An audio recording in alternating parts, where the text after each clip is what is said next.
기독교 신앙이 가지고 있는 가장 중요한 특징 중에 하나는 믿음의 대상과 사귐, 곧 인격적인 관계를 구축해 나갈 수 있다는 것입니다. 잘 알고 계시듯이 이 세상에 있는 어떤 신앙, 어떤 종교도 믿음의 대상과 사귐의 관계를 가능하게 하는 신앙이 없습니다. 유일하게 기독교만 그것이 가능합니다.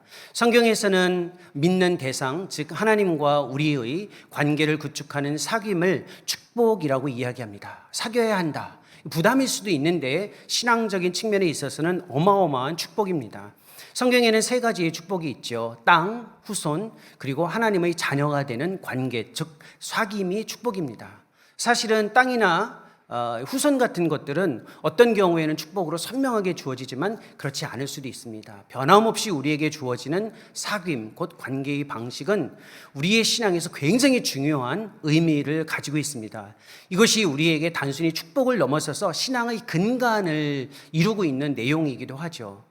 찾아볼 필요는 없습니다. 제가 열어보라고 할 때만 성경을 열어보시면 되는데요.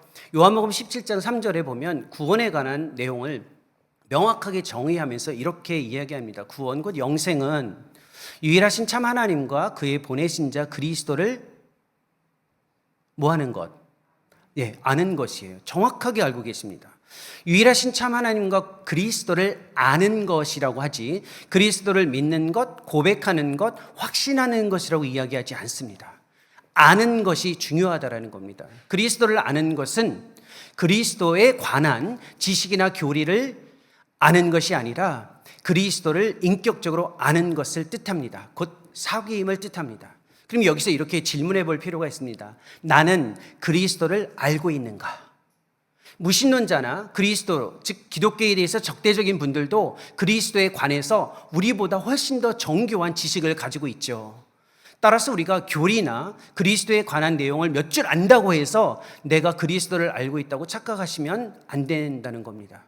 그리스도를 안다는 것은 그리스도와의 사귐, 인격적 사귐의 과정에 내가 참여하고 있는지에 대한 질문을 다시 갖게 합니다. 그러면 이렇게 물어볼 수 있습니다. 나는 그리스도를 알아가고 있는가입니다.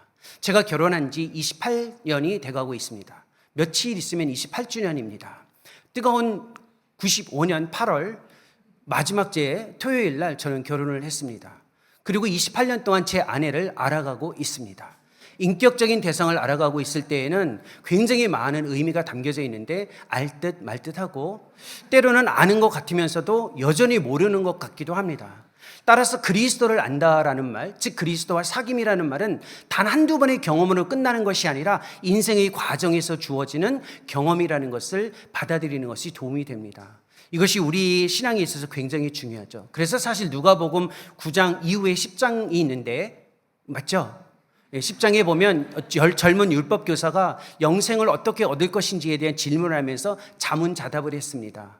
하나님을 사랑하고 이웃을 사랑하는 것이 영생을 얻는 것이다라고 이야기하는데 사랑은 사귐의 구체적인 방식입니다. 관계의 방식이죠. 즉 어떤 사귐의 관계, 그 방식에 있느냐가 우리의 영생과도 맞물려 있다라는 겁니다. 그러면 사귐과 관련된 여러 가지 표현, 우리 공동체, 여기서 말하는 우리 공동체는 사귐의 교회를 뜻합니다. 저도 지나가는 나그네와 같지만 오늘만큼은 사귐의 교회 교인으로 우리라는 말을 써도 괜찮겠죠, 목사님? 우리 사귐의 교회는 사귐, 관계, 교통, 교제, 코이노니아 아니면 파트너십 이러한 다양한 언어로 우리의 교회 공동체의 정체성을 제시할 수 있는데 이 사귐의 방식이 우리에게 영향을 미치고 있는데 이 사귐이 구원 아니면 신앙의 핵심이라면 구체적으로 어떻게 나타나는지에 대한 생각을 좀 가져볼 필요가 있죠.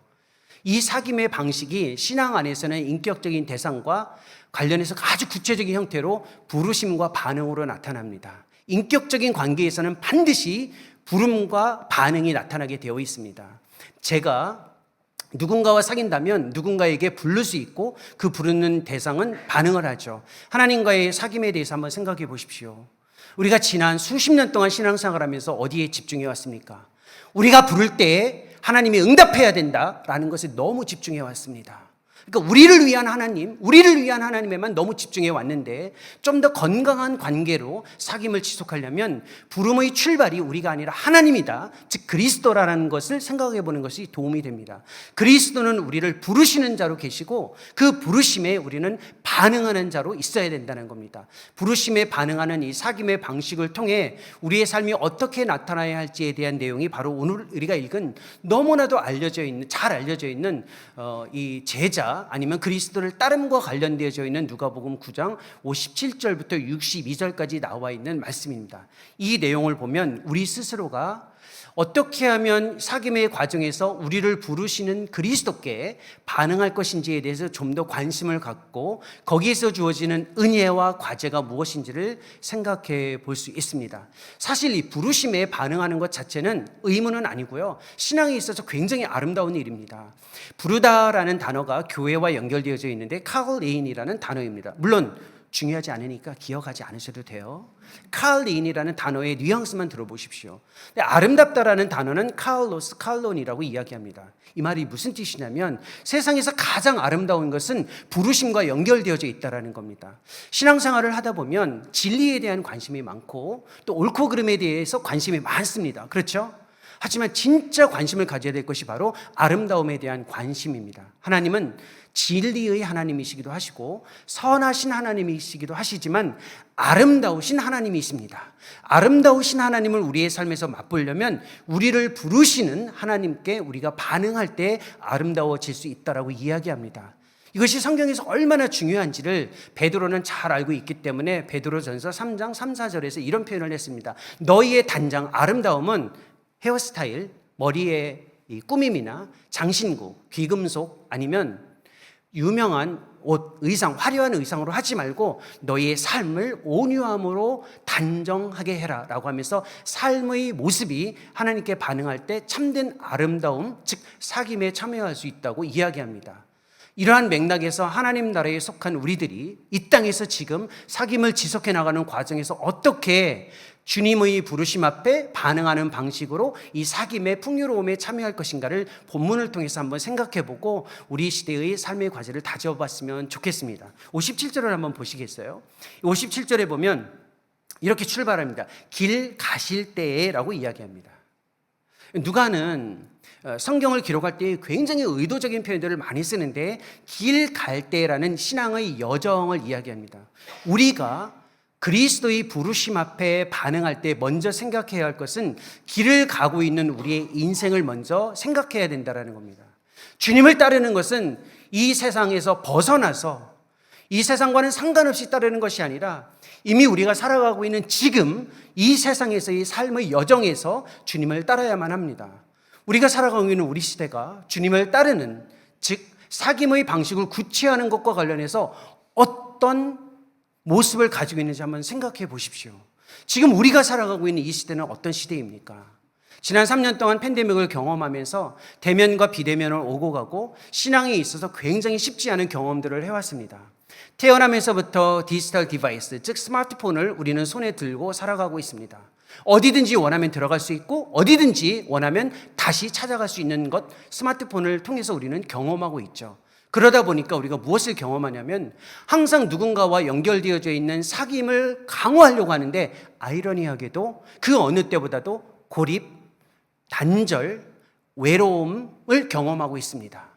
우리가 지금 경험하고 있는 이 시대에 사귐이라는 단어, 사귐이라는 주제는 생각보다 쉽지 않다는 것을 먼저 알고 계셔야만 합니다.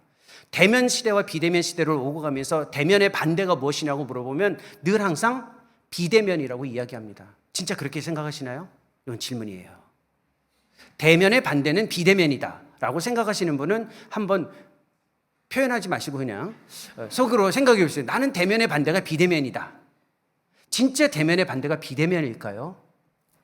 대면해도 외로운 사람이 있어요. 비대면으로 있어도 연결되어질 수 있다라는 겁니다. 사실 우리 목사님께서 좀 전에 예배를 인도해 가시면서 좌우측에 계신 분들과 함께 인사를 건넸습니다. 하나님께서 이 성도님을 통해 큰 일을 행하시고 축복하실 것입니다. 이렇게 인사를 하셨죠. 기쁘시게 즐겁게 잘하고 계시는 분들도 계셨지만 그 부담스러운 분들도 계실 수 있습니다. 굳이 내가 이렇게 꼭 해야 되나? 나는 개인적으로 하나님을 예배하러 왔지 옆에 있는 사람하고 인사하러 온 건 아닌데. 제가 늘 그렇기 때문에 그렇게 이야기를 하는 겁니다. 굉장히 힘들어요. 이게 진짜 진심을 담아서 얘기해야 되는데 이게 잘 안 나오는 거예요. 옆에 있는 사람과 함께 앉아 있지만 대면이잖아요.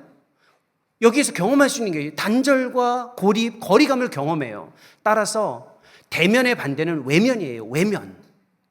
비대면이 아니에요. 온라인으로 있어도 깊이 연결되어져 있는 사람들이 있어요. 그러니까 우리는 외면 시대를 살아가고 있기 때문에 사귐을 통해 관계를 구축하는 것이 생각보다 어려운 시대에 있다는 것을 아셔야만 합니다.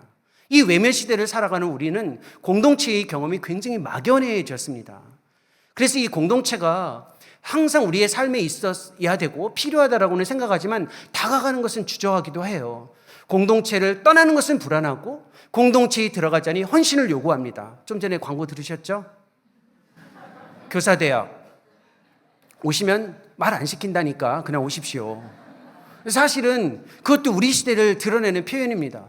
뭔가 내가 공동체에 제가 좀 편하게 말씀드려도 될까요? 우리 시대에 낚인다라는 표현을 쓰잖아요. 나는 그러려고 한 게 아닌데 가서 내가 거기에 낚였다 이런 표현을 쓰잖아요. 이게 아주 쉬운 표현이 있는데 이때 우리는 불편합니다. 왜냐하면 우리는 느슨한 연대를 만족해야 하고 있기 때문에 그렇습니다. 느슨한 연대라는 건 잘 들어보셔서 아실 겁니다. 공동체에 헌신은 하지 않으면서 공동체에 떠나지도 않는 거예요. 떠나자니 불편하고 불안하고 들어가자니 헌신해야 되는 게 너무 쉽지 않은 거예요. 그러니까 이런 시대 속에서 누군가와 사귐, 하나님과의 사귐이 엉성하게 주어져 있다는 겁니다. 그 과정에 길 가는 여정에 우리는 하나님의 부르심 앞에 반응하는 사귐에 무엇에 집중하냐면 찾는 데에 집중합니다. 하나님이 나를 어디에 부르셨을까?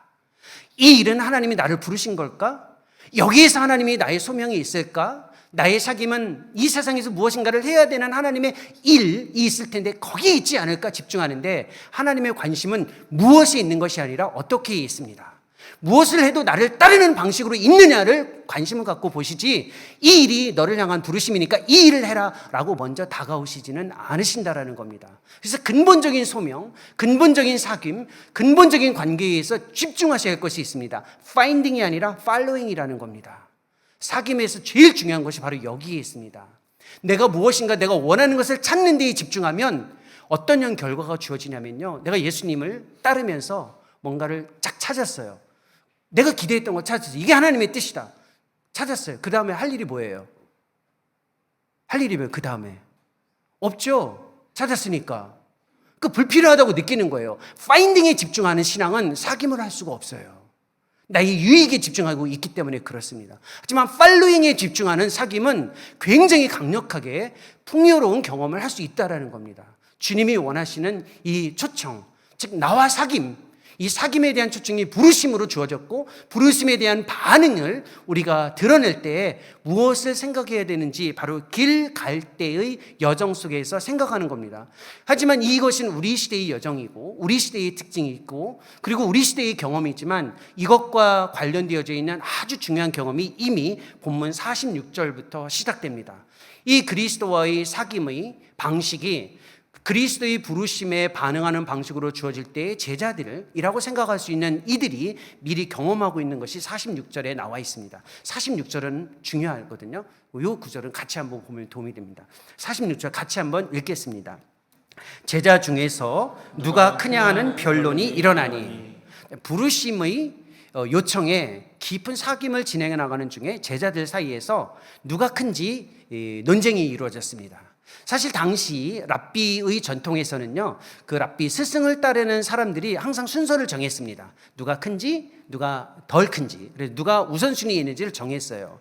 그것을 통해서 늘 항상 이것이 문제되고 있다라고 볼 필요는 없습니다. 우리 얼마나 경쟁, 비교의 시대를 살아가고 있습니까? 주님은 단 한 번도 우리가 살아가는 삶에서 경쟁 자체를 하지 말아라 이런 적은 없었어요. 있나요 혹시? 구절이 있나요? 경쟁하지 말아라 이런 표현은 없어요. 경쟁 자체를 떠날 수는 없다라는 겁니다. 우리도 지금 경쟁 시대를 살아가고 있어요. 경쟁이 단순히 학교의 성적, 직장에서의 어떤 승진의 문제가 아니라 삶 자체가 비교 경쟁이에요. 다 조금 더 나아지고 싶고 조금 더 괜찮아지고 싶어요. 좀 전에 말씀드렸던 것처럼 스마트폰을 통해서 우리가 경험하고 있는 가장 대표적인 게 SNS입니다. 페이스북 하시고 인스타그램도 하시고 트위터도 다 하실 겁니다. 그것을 하지 말라는 것은 아니에요. 그것을 할 때 주어지는 경험이 있습니다. 늘 비교해요. 늘 비교할 수밖에 없어요. 그러면서 자기 자신이 그 비교의 과정 속에서 항상 순서를 정해요. 좀 더 괜찮다? 덜 괜찮다. 여기에서 주어지는 위험이 하나 있습니다. 그것이 바로 연민에 빠지는 겁니다. 이 영적인 연민에 빠져버리면 굉장히 주님을 따르며 사귐의 방식에 참여하는데 굉장히 어려워집니다. 이 영적인 연민을 이렇게 쫙 스스로 경험하면 주어지는 특징이 있어요. 내가 지금 당하고 있는, 받고 있는 처우가 정당하지 못하는 것 때문에 늘 힘들어요. 또 하나는 내가 하면 훨씬 더 잘할 텐데 나에게는 왜 저 기회가 주어지지 않을까? 이것 때문에 늘 힘듭니다. 다른 사람들이 뭔가 잘할 때, 다른 사람들이 저 위치에서 일을 할 때 나도 할 수 있는데 왜 나에게는 기회가 주어지지 않을까? 이런 것 때문에 힘들어진다라는 겁니다. 이러한 것들을 주의하는 것이 중요하지 비교, 경쟁 자체가 문제되지는 않습니다. 어쩔 수 없는 그러한 삶의 현실에서 스스로를 건강하게 지켜나가는 것이 필요해요. 그래서 예수님께서 47절과 48절에 그러한 삶의 자리에서 가지고 있어야 할 중요한 기준점을 제시해 줍니다. 47절 한번 보십시오. 제가 읽겠습니다. 예수께서 그 마음에 변론하는 것을 아시고 어린아이 하나를 데려다가 자기 곁에 세우셨습니다. 여기서 왜 어린아이일까요? 이 어린아이는 순전한 대상, 귀여운 대상이 아니에요. 우리는 어린아이를 보면 어린아이 참 귀엽다라고 생각하는, 여기서 말하는 어린아이는 그 대상이 아니라 그 당시의 문화에서 어린아이는 비인격적 대상, 물건, 사고 팔 수 있을 정도의 가치 없는 대상화된 지칭을 뜻하는 겁니다.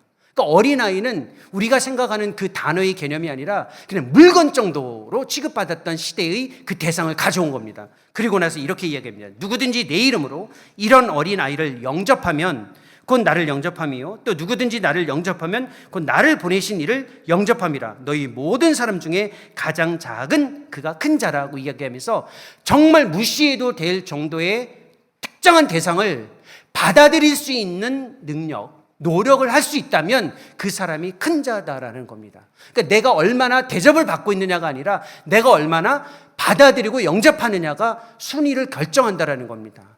이런 이야기를 통해 그리스도와의 사귐이 단순히 연애하는 것 정도의 낭만적인 경험이 아니다라는 것을 이 제자들이 경험하고 있는 겁니다. 이때에 57절이 주어지는 겁니다. 이때의 길 갈 때에 이런 표현이 주어집니다. 어떤 사람이라는 표현이 주어져요. 분명히 46절에서는 제자라고 이야기했는데 57절에서는 어떤 사람이라는 표현으로 바뀌어져요. 이 말이 어떤 의미를 가지고 있을까요? 더 이상 쉽게 내가 그리스도와의 사귐에 충실한 제자다라는 것을 함부로 말하지 말아라. 첫째예요. 두 번째는 모두가 다 그리스도를 따를 수 있다. 특정한 사람만 따르는 것은 아니다라는 이 막연한 대상을 이야기하는 겁니다. 누구인지는 알 수 없는데 이 어떤 사람이 이렇게 이야기합니다. 어디로 가시든지 나는 따르리이다. 용기 있는 제자의 답변으로 우리는 생각합니다. 이 어떤 사람이 이야기를 했죠. 내가 주님을 따르겠습니다. 이 사귐의 요청에, 부르심에 제가 반응하겠습니다라고 이야기하자 58절 유명한 예수님의 답변이 주어집니다. 같이 한번 읽어보겠습니다. 예수께서 이르시되 여우도 굴이 있고 공중에 새도 집이 있으되 인자는 머리 둘 곳이 없도다 하시고. 무슨 뜻인가요? 주님을 따르겠다라고 분명히 이런 맥락 안에서 결심을 했습니다. 사귐의 은혜에 충실한 과제로서 책임 있는 반응을 하겠습니다라고 이야기했을 때에 여우도 굴이 있고 공중에 새도 집이 있는데 나는 머리 둘 곳이 없다. 즉 내가 너에게 줄 것이 없다라는 뜻입니다. 여기서 놀라셔야 돼요. 내가 주님을 따라도 주님과의 신실한 관계에, 사귐의 관계에 충실해도 주님으로부터 받을 수 있는 게 없다라는 거예요. 너무 제 말이 아니에요, 이거. 예수님이 말씀하시는 거잖아요. 줄 게 없다. 늦지 않았으니까 지금이라도 가라. 라는 것처럼 느껴지는 섭섭한 표현이에요. 여기서 우리가 굉장히 중요한 것을 생각해 봐야만 합니다. 예수님이 왜 이렇게 말씀하고 계시는지. 우리는 섭섭할 수 있어요. 이 어떤 사람도 섭섭했을 겁니다. 예수님을 따를 때, 사귐의 관계 안에 있을 때 내가 원하는 목적을 이루기 위해 예수님을 이용하지 말라라는 겁니다. 내가 어떤 목적을 정해놓고 그것을 이루어야 하는데 예수님을 수단화하지 말라라는 겁니다. 예수님은 이용의 대상이 아니고 수단의 대상이 아니라는 것을 분명히 받아들이고 이 사귐의 과정에 참여하라라는 겁니다. 그러면 아무것도 없는 게 아니에요. 여기에 행간의 의미가 숨겨져 있잖아요. 네가 원하는 것은 줄 수 없지만 줄 수 있는 것이 있다. 바로 나 자신이다라는 것입니다. 예수님과의 사귐, 예수님의 부르심 앞에 반응할 때 우리가 누릴 수 있는 최고의 유익은 예수님과 함께하는 것입니다. 그것이 우리의 신앙에 있어서 사귐의 가장 큰 유익을 확신하고 있는지 점검하라라는 겁니다. 우리 시대의 가장 큰 문제가 어디에 있냐면 그리스도를 부인하는 게 아니에요. 그리스도가 없다라고 단정하는 게 아니라 그리스도를 제한된 영역에서만 만나려고 하는 거예요. 그게 세속주의 신앙의 가장 큰 위험이에요. 세속주의 신앙을 가지고 있는 사람들의 특징이 있어요. 예수님을 내가 원하는 일에서만, 내가 원하는 자리에서만, 내가 원하는 곳에서만 주님을 만나고 싶어 하는 거예요. 내가 이 일을 해야 되는데 주님 도와주세요 라고 useful, 유용한 대상으로만 간주하는 거예요. 하지만 신앙 고백의 첫 번째 질문이 무엇입니까? 인간의 궁극적인 목적이 무엇이냐예요. 거기에 대한 답변은 다 알고 계시잖아요. 그 답변이 무엇입니까? 하나님, 즉 여호와를 즐거워하는 거예요. 영화롭게 하고 영원토록 즐거워하는 것이다라고 이야기했어요. 즐거움의 대상이 하나님인지, 즉 그리스도가 즐거움의 대상인지를 다시 확인하라는 겁니다. 정말 깊은 사귐이 있을 때 주어지는 진짜 유익이 뭐냐면 함께하고 있는 것 아닙니까? 이게 단순한 진리이지만 삶으로 경험해내는 것이 굉장히 중요해요. 제가 좀 전에 말씀드렸잖아요. 제가 결혼한 지 얼마나 됐다고 말씀드렸나요? 네, 정신을 차리고 계시는군요. 28년이 됐어요. 근데 제가 제 아내를 이용해요. 밥을 먹어야 되는데 밥을 해주는 대상으로, 빨래를 해야 되는데 빨래해주는 대상으로, 아니면 내가 조금 뭔가 필요할 때 그것을 조금 도움을 얻기 위한 대상으로 이용하는 것은 정말 사귐에 있어서 아주 비본질적인 거예요.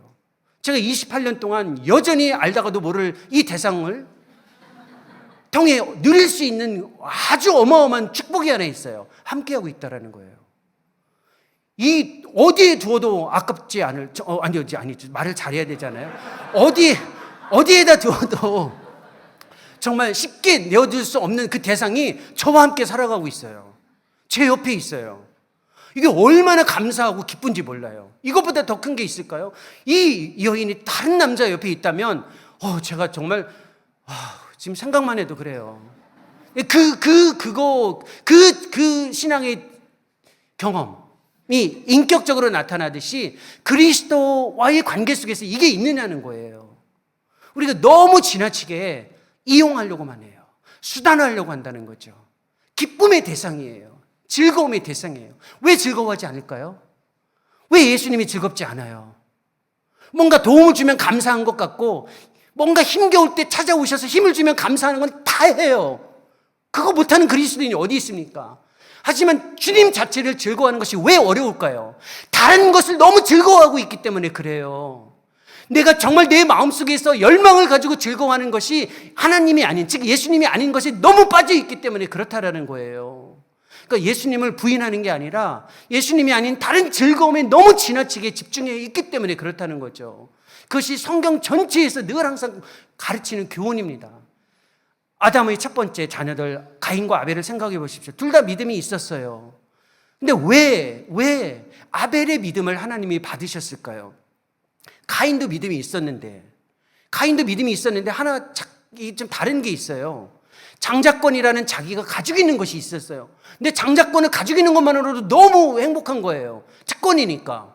그러니까 하나님에 대한 신뢰나 즐거움이 절대적이지 못해요. 그러니까 영어로 말하면 desperate, 간절하지 못하는 거예요.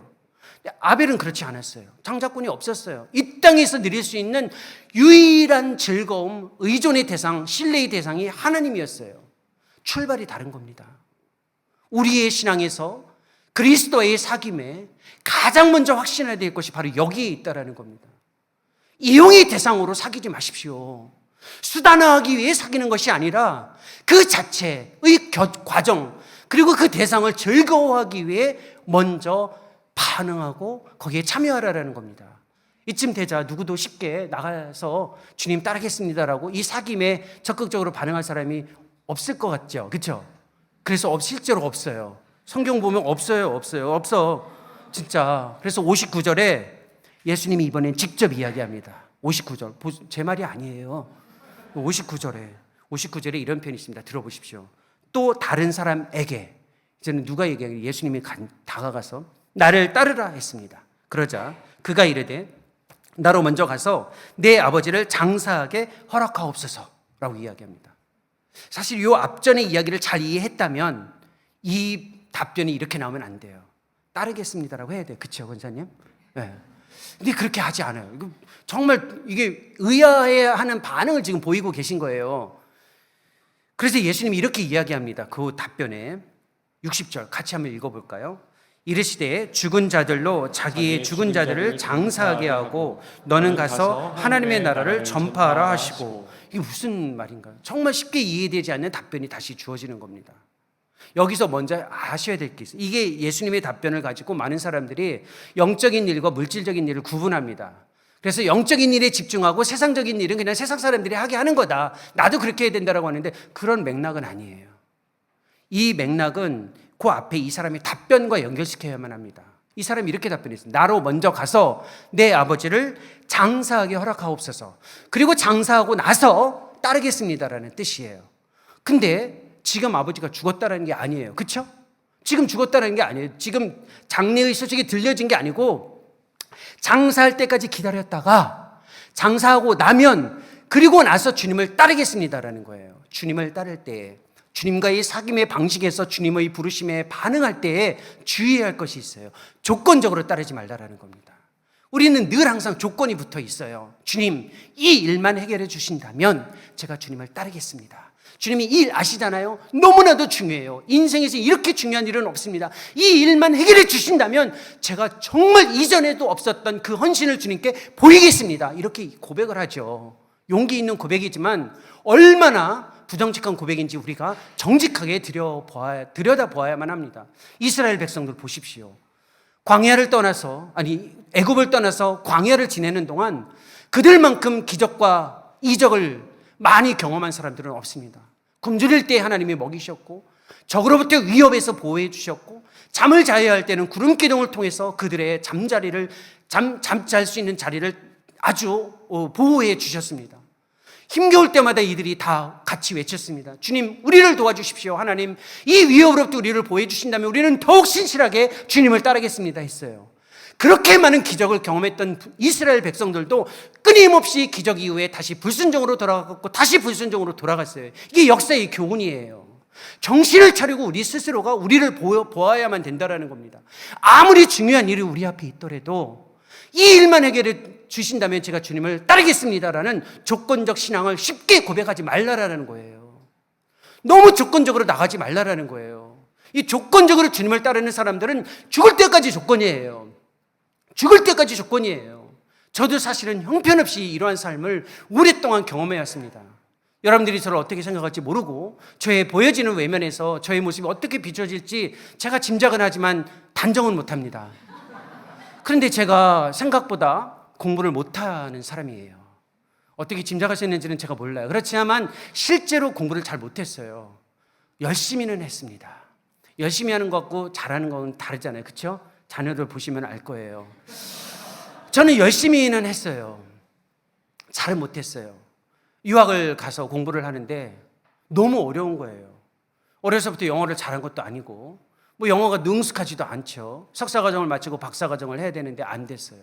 이렇게 기도했습니다. 주님, 저 뒤도 돌아갈 수 없습니다.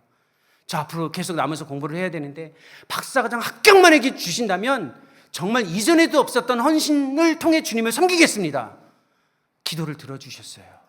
박사과정 들어갔죠. 똑같습니다. 주님, 제가 세미나 이거 발표해야 되는데 이거 프레젠테이션 하려면 제 어눌한 입술로 어떻게 합니까? 요것만 통과를 시켜주신다면, 요 수업만 넘어가게 해주신다면, 그렇게 기도했어요. 그때마다 주님이 응답해 주셨어요. 사실 종합시험을 앞두고 주님, 이 시험만 좀 해결해 주십시오. 그러면 제가 주님 잘 섬기겠습니다. 이 기도를 반복적으로 했습니다. 심지어는 어떻게까지 기도했는지 아세요? 정말 죄송한데 제가 이렇게 기도했어요. 근데 주님 잘 섬겨야 됩니다. 제가 혹시 오시려거든 제가 학위 받기 전에는 오시면 안 돼요. 제가 학위 받고 나서 그 모습으로 주님을 섬길 때가 있을 텐데 그때 기다리셨다가 오십시오라고 말도 안 되는 기도를 한 거예요.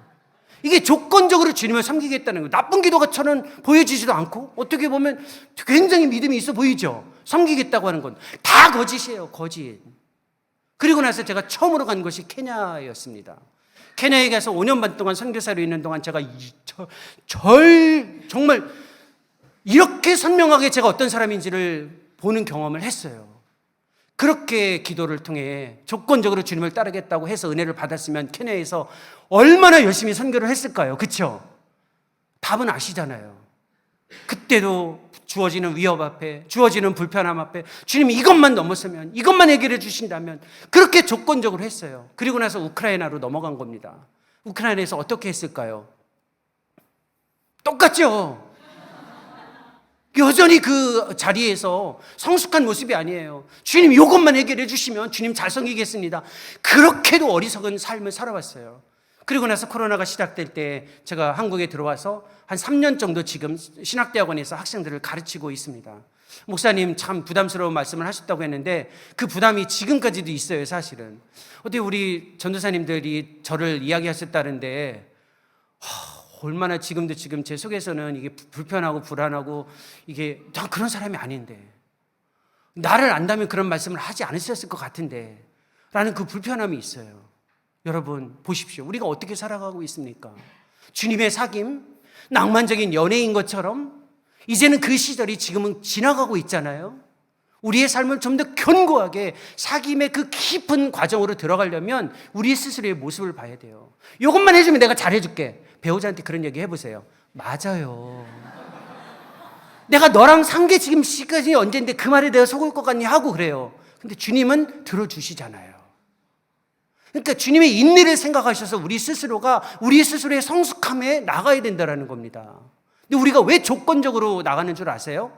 이유가 있어요. 조건적으로 주님을 따르는 사귐에 참여하는 사람들의 특징은 큰 일에서만, 내가 원하는 일에서만 주님을 섬기고 싶어 하기 때문에 그렇습니다. 작은 일, 지금 주어져 있는 일은 별로 중요하지 않은 것처럼 보여지기 때문에 그렇습니다. 아주 지극히 일상의 삶의 자리에서 주님을 만나고 섬겨야 된다, 여기에서 주님과 깊은 교제를 해야 된다는 생각을 갖지 않기 때문에 그렇습니다. 작은 일에서 주님을 섬기지 못한 사람들 큰 일이 주어져도 못 섬겨요. 아니라고 이야기하실 분 끝나고 얘기하십시오. 정말입니다. 작은 일에서 주님을 섬기지 못하면 진짜 큰 일이 주어져도 절대 못 섬깁니다. 우리가 다 알고 있는 얘기예요. 에서를 보십시오. 팥죽 한 그릇 때문에 완전히 하나님과의 관계가 일그러졌습니다. 사울은 왕인데 젊은 청년 질투하다가 인생이 망가진 사람이에요. 다윗은 달랐어요.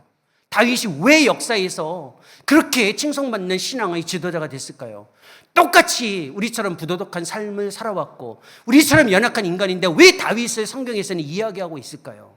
다윗이 가지고 있었던 특징이 있었습니다. 지극히 작은 것 안에서도 하나님을 만나고 하나님을 기억하려고 하는 신앙의 경험을 가지고 있었기 때문에 그렇습니다. 사울에게서 쫓길 때 주님 여기서만 건져주십시오라는 기도에 집중하지 않았어요. 지금 이 자리에서 제가 주님을 경험하기를 원합니다라는 기도를 같이 했다라는 겁니다. 그러니까 이 자리를 넘어서는 기도가 아니라 이 자리에서도 주님을 경험해야 다음 자리가 주어졌을 때도 주님을 계속 경험할 수 있기 때문에 그렇다라는 거예요. 이게 신앙적으로 고독의 훈련입니다. 고독이라는 것은 단절이 아니라 건강한 사귐을 위해 스스로를 성숙시키는 훈련이에요. 그래서 고독을 뭐라고 이야기하냐면 내 안에 하나님을 위한 공간을 마련하는 훈련이 고독이라는 겁니다. 다윗은 스치는 바람 소리에서도 하나님을 찾았어요. 짐승의 울음소리에서도 하나님을 찾았어요. 그렇게 하나님을 순간순간 의지하며 하나님 안에서 살아가는 삶을 경험했다라는 겁니다. 이 작은 일에서 하나님을 집중하는 이 경험을 해야 큰 일이 주어져도 주님을 섬길 수 있고 따라갈 수 있고 사귐을 지속할 수 있습니다. 조건적으로 따르지 않기 위해서 이렇게 해야 되는, 이렇게 작은 일에 집중하는 것이 얼마나 중요한지 제 삶을 통해서 저는 경험을 조금 했습니다. 제가 신앙생활을 하면서 저에게 큰 은혜를 주신 선생님이 한 분 계세요. 주일학교 때 저에게 정말 큰 은혜를 주셨어요. 믿음으로 저를 낳았다고 이야기하면서 눈물로 기도해 주신 선생님이 있습니다. 제가 대학을 졸업할 때쯤 그때 제가 선생님께 내가 이렇게 감사를 표현하지 못해서 감사의 인사를 좀 해야겠다라고 인사를 하려고 전화를 걸었습니다. 지금처럼 이제 스마트폰이 있었던 시대도 아니었고 뭐 톡으로 연결되어 있지 않아요. 제가 생각보다 나이가 있어요. 제가 대학을 졸업할 때에도 스마트폰이 없었어요. 물론 스마트폰은 2007년인가요? 그때부터 시작됐지만 90년대 중반쯤 제가 모든 의사소통은 다이얼 전화였습니다. 그래서 선생님께 인사하고 싶어서 전화를 했어요.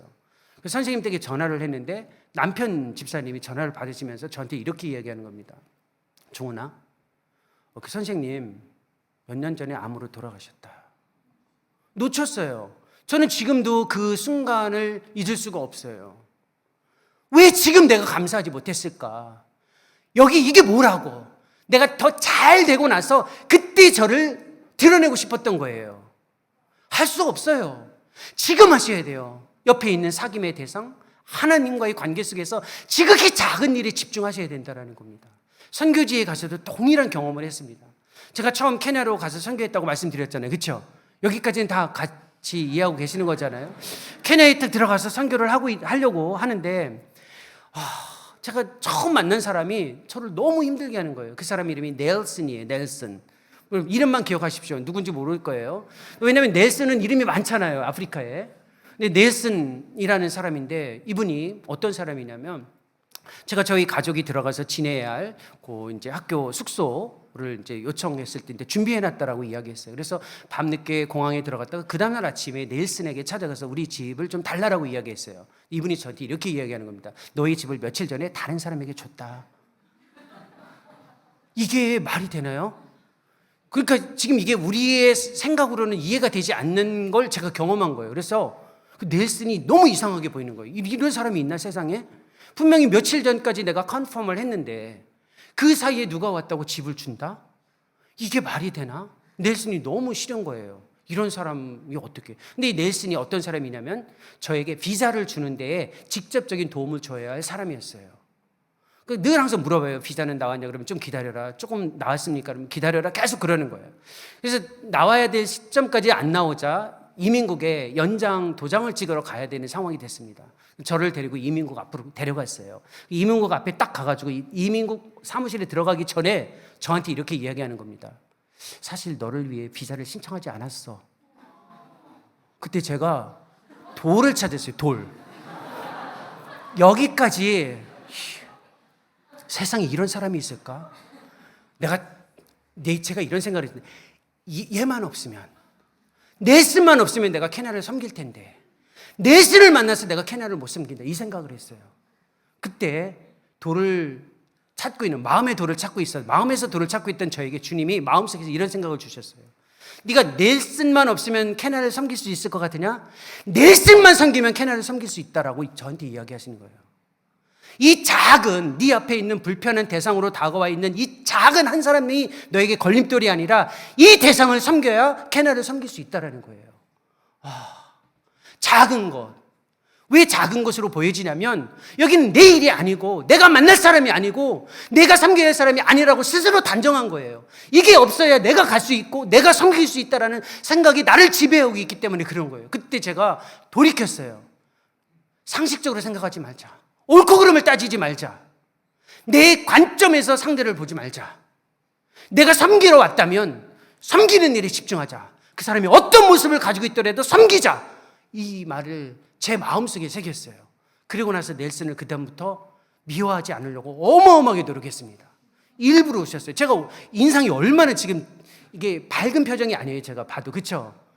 만날 때마다 미소를 연습하고 만날 때마다 따뜻하게 대하려고 얼마나 노력했는지 몰라요. 그 한 사람을 섬기지 못하면 무수히 많은 목회자들이 제 앞에 와서 신학교육을 받더라도 섬길 수 없다라는 게 저의 결론이었습니다. 우리도 마찬가지예요. 사귐, 하나님과의 사귐은 이웃과의 사귐과 연결되어져 있어요. 배우자, 자녀들과의 사귐, 섬김의 방식은 하나님과 그리스도와의 사귐의 방식과 다 연결되어져 있어요. 이 사람만 안 만났더라도 내가 지금 이런 자녀만 내 앞에 주어지지 않았더라도 이런 지체가 내 삶에서 나타나지만 않았더라도 내가 주님을 정말 잘 섬길 텐데 정직하게 보십시오. 아니에요. 그 작은 한 사람을 섬겨야만 큰 일을 섬길 수 있다라는 교훈이에요. 그게 바로 이 조건적 신앙을 향한 예수님의 가르침이라는 겁니다. 이렇게 되자 61절로 넘어가면 어떤 사람이 다시 용기를 냅니다. 이 용기 있는 고백을 들어보십시오. 또 다른 사람이 이르되, 제자라는 표현이 없어요. 내가 주를 따르겠나이다마는 나로 먼저 내 가족을 작별하게 허락하소서. 따르겠다라고 해요, 이제는. 근데 집에 가서 식구들에게 인사만 좀 하고 오게 해주십시오라고 이야기합니다. 우리 여기 계신 청년들, 형제들 계신데 군대라도 가려면 내 집에 가서 우리 부모님께 인사하고 오겠습니다. 이건 상식 아닌가요? 아주 쉬운 표현이에요, 사실은. 예수님의 답변을 들어보십시오. 그래, 잘 다녀와라, 빨리 인사하고 와라 라는 것을 우리는 기대하고 있죠.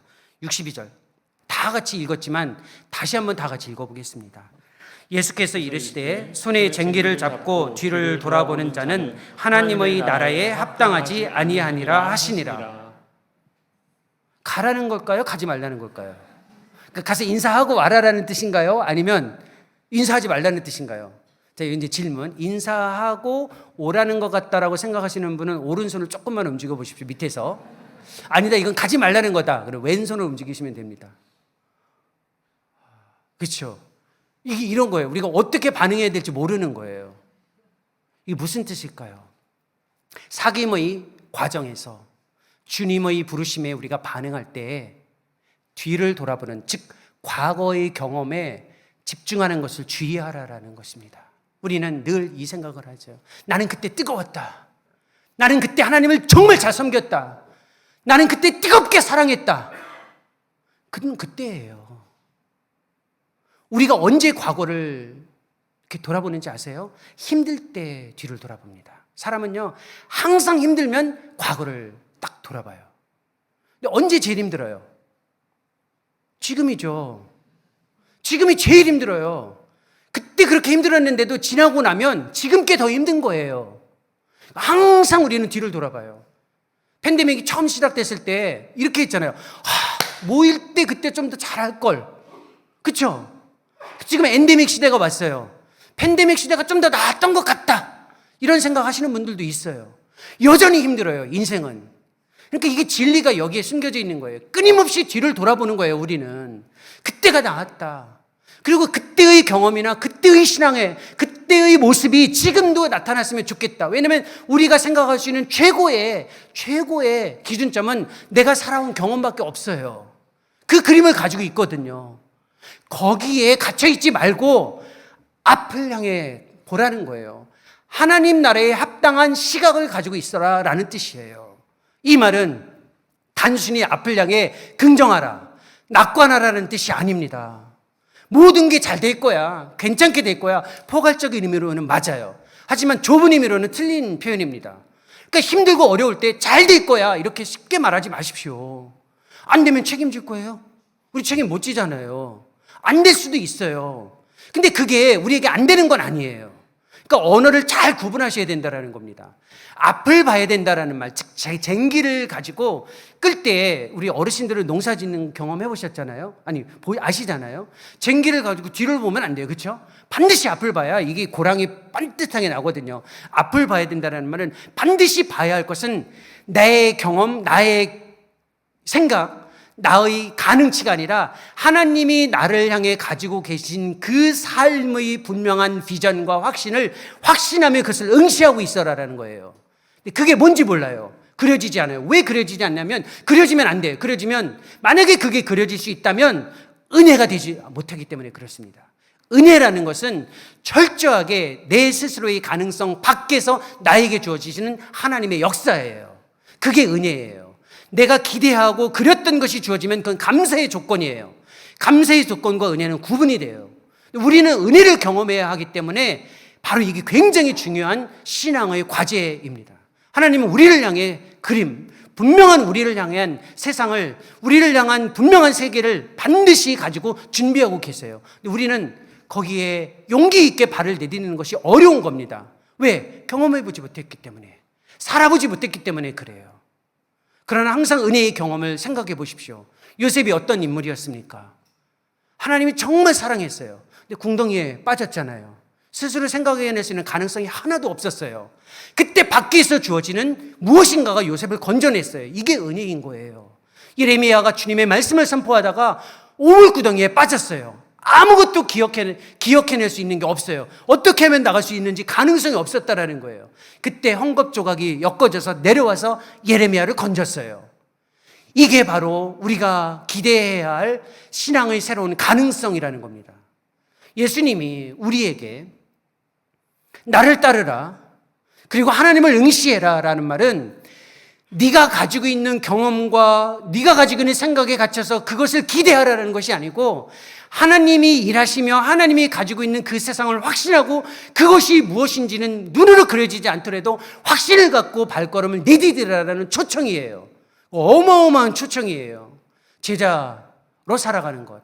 사귐의 방식에서 우리의 노력은 의무나 부담이 아니라 은혜에 대한 초청에 반응하는 거라는 겁니다. 이 일을 하려면 안식을 잘 하셔야 돼요. 언어를 잘 구분하십시오. 안식이라는 말은 쉬라는 것이 아니라 멈추어 서서 하나님의 일하심이 무엇인지를 볼 수 있는 훈련을 하셔야 돼요. 그래야만 자기 세계에 갇히지 않을 수 있습니다. 우리가 예배하는 것, 함께 멈추어 서서 하나님의 일하심을 응시하는 것이 안식의 경험인데, 이 경험을 하셔야만 이 초청에 참여할 수 있습니다. 이걸 가장 잘한 성경의 인물 중에 대표적인 사람이 욥이라는 사람입니다. 욥은 세상의 세 개의 세계를 가지고 있었습니다. 스스로가 생각하는 세상, 친구들이 욥에게 부여해 놓은 세상이 있었습니다. 둘 다 그럴듯한 세상이지만 진짜는 아니었어요. 욥이 정말 인생 전체가 완전히 회복되었을 때는 언제였냐면, 하나님이 욥을 위해 갖고 있었던 그 세상에 대한 인정을 할 때 욥의 인생이 바뀌어졌습니다. 우리는 우리 스스로가 생각하는 인생의 그림이 있어요. 주변에 있는 사람들이 우리를 향해 부여해 주는 그림도 있어요. 이 두 가지가 진짜가 아니에요. 하나님이 우리를 향해 가지고 있는 세상이 진짜 세상이에요. 거기에 우리는 용기를 내어 발걸음을 내딛고 참여해야 된다는 겁니다. 저도 어줍지 않은 인생의 과정에서 정말 형편없는 삶을 살아가면서 이 인생을 잠시 경험했습니다. 제가 굉장히 내성적인 사람이에요.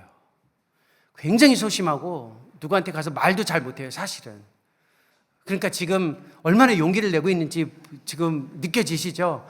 정말 그런 사람이에요. 제가 단기 선교 한 번 가본 적이 없었어요. 정말이에요. 선교 헌금만 해봤지 어디 다른 문화에 가가지고 뭘 한다 이거 생각해 본 적이 없어요. 제가 유학을 나갈 때 공부를 마치고 반드시 한국에 들어와서 한국교회를 섬기겠다, 그 그림을 가지고 있었습니다. 이것이 하나님을 위한 섬김이다. 내가 주님과의 사귐, 주님의 부르심에 반응하는 이 과정에서 내가 할 일은 빨리 공부를 마치고 와서 한국교회를 섬기는 것이다 라고 생각하고 학위를 마쳤던 2011년 말에 제가 2010년 말이었습니다. 논문이 끝날 때가 2010년입니다. 말에 횃불 트리니티 신학대학원 대학교에 교수로 지원을 했어요. 근데 안 됐어요. 그 당시 하용조 목사님이 총장님이셨는데 8개월 후에 돌아가셨어요. 다 아실 겁니다. 안타깝게 이제 굉장히 귀한 목사님이 이제 세상을 좀 일찍 떠나셔서 전 한국교회에 좀 아픔이었죠. 저에게는 그 아픔보다 더 큰 게 나를 뽑지 않은 하 목사님이셨어요. 왜 나를 뽑지 않으셨을까? 그리고 8개월 후에 돌아가셨잖아요. 제 인생의 그림에 가장 큰 충격을 주신 분이었어요. 누구도 다 될 거라고 생각했고 저도 그렇게 생각했어요. 근데 안 됐어요. 그때 제가 하나님 앞에서 기도를 하면서 어떻게 인생을 살아갈 것인가를 기도할 때 주님이 주변에 있는 분을 통해 이렇게 이야기했습니다. 왜 한국만 하나님이 일하신다고 생각하니? 눈을 열어서 세상을 봐라. 그러면 하나님의 일하심이 보여진다라는 겁니다. 그때 정신이 번쩍 들더라고요. 나는 왜 한국만 봤을까? 나는 왜 이 길만 봤을까? 그리고 나서 간 게 케냐이고 그리고 우크라이나였습니다. 제가 거기서 일한 건 아니에요. 정직하게 말하면 제가 무슨 일을 했겠습니까? 거기서 그냥 살아낸 거죠. 근데 위대한 경험이 하나 있어요. 그 위대한 경험은 제 경험이 아니라 제가 주도한 경험이 아니에요. 하나님이 저를 향해 붙들고 계셨던 세계가 있었다라는 겁니다. 거기에서 일하시는 하나님을 보는 것만으로도 저는 거기에서 어마어마한 하나님의 위대하심을 참여할 수 있는 은혜를 힘입은 거예요. 제 인생에서 나이로비 땅을 거닐면서 주님의 일하심을 볼 거라고 단 한 번도 생각해 본 적이 없어요. 키예프의 길을 걸어가면서 그곳에서 하나님의 일하심을 볼 거라고 생각한 적이 없어요. 여기 계셨던 분들도 마찬가지일 겁니다. 사김의 교회라는 공동체가 이 세상에서 있을 것이라고 미리 예측했던 분들은 없었을 겁니다. 왜 이 교회 공동체를 통해서 하나님이 일하고 계시는지, 이 공동체를 통해서 지금도 우리가 산적한 가지를 가지고 있는데 어디로 가야 할지 우리 경험치에 근거해서 모든 것들을 계산할 수 있지만 그것을 넘어서서 우리를 향한 초청을 가지고 계신 그리스도 앞에 반응하는 것이 개인과 공동체의 그리스도 안에서 사귐의 과제이고 그것을 확신하면서 용기 있게 발걸음을 내딛는 우리의 삶의 과제라는 겁니다. 이 일에 여러분들이 힘을 내시고 용기를 내시고 신실하게 참여하셔서 공동체와 개인의 삶에서 이 사귐의 축복이 과제로 주어지더라도 그것 때문에 흔들림 없이 무너지지 않고 용기 있게 한 걸음 한 걸음 나가시기를 진심으로 소망합니다. 같이 기도하겠습니다.